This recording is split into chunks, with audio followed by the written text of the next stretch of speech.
বাড়িতে ফ্রাইড রাইসের সাথে চিলি চিকেন বানানো কতটা সহজ। যারা নতুন নতুন রান্না শিখছো তোমরাও খুব সহজে বানিয়ে নিতে পারবে। তাহলে রেসিপিটা দেখে নাও। প্রথমে বোনলেস চিকেনটাকে 2 চামচ ভিনিগার দিয়ে 10 মিনিটের জন্য মাখিয়ে রেখেছি।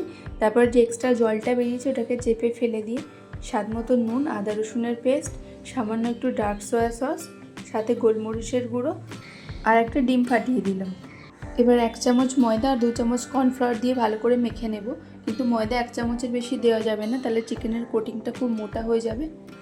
আর চাইলে একটু লাল লঙ্কার গুঁড়ো অ্যাড করতে পারো। মেখে নিয়ে চিকেনটাকে আধা ঘন্টা রেস্টে রাখার পর সাদা তেলের মধ্যে চিকেনটা এরকম লাল হয়ে গেলে তুলে নেব। ততক্ষণ একটা সস রেডি করে নেব। 3 চামচ টমেটো সস, 1 চামচ ডার্ক সয়া সস আর 1 চামচ রেড চিলি সস দিয়ে ভালো করে একটু জল দিয়ে মিশিয়ে নিলাম। এবার গ্রেভিটা তৈরি করার জন্য সাদা তেলের মধ্যে সামান্য একটু রসুন কুচি, আদা কুচি আর পেঁয়াজের একদম গোড়ার দিকের অংশটা নাড়াচাড়া করে ডাইস করে কেটে রাখা পেঁয়াজ আর ক্যাপসিকামের টুকরোগুলোকেও দিয়ে একটু নাড়াচাড়া করে, একদম বেশি ভাজা যাবে না তাহলে নরম হয়ে যাবে।